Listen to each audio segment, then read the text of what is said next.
Well, now to the beaches of Bermuda. We have new pictures tonight of former Gitmo detainees enjoying their new lives in the island paradise. Here's one of them swimming in the ocean for the first time ever, I'm told. He calls it the happiest day of his life. The U.S. sent the 4 Chinese Muslims known as Uyghurs to Bermuda last week as part of the process of shutting down the prison at Guantanamo Bay. Catherine Herridge is just back from Bermuda, where she caught up with the Uyghurs. She's live in D.C. tonight. Catherine? Yeah, thanks, Jeff. At times it felt like a press rollout as the men introduced themselves in faltering English to the outside world. After a brief introduction, which did not include shaking hands with female journalists for religious reasons, we were led into the Uyghur small living room where the men answered questions in their native language through a translator.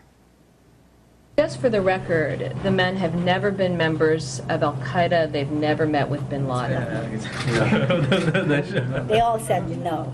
And they haven't, no membership in Al-Qaeda, no, never met with bin Laden. That's okay. Right.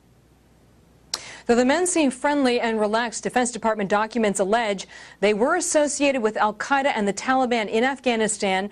They received training on AK-47 assault rifles, and they fought against coalition forces in Tora Bora, where bin Laden escaped.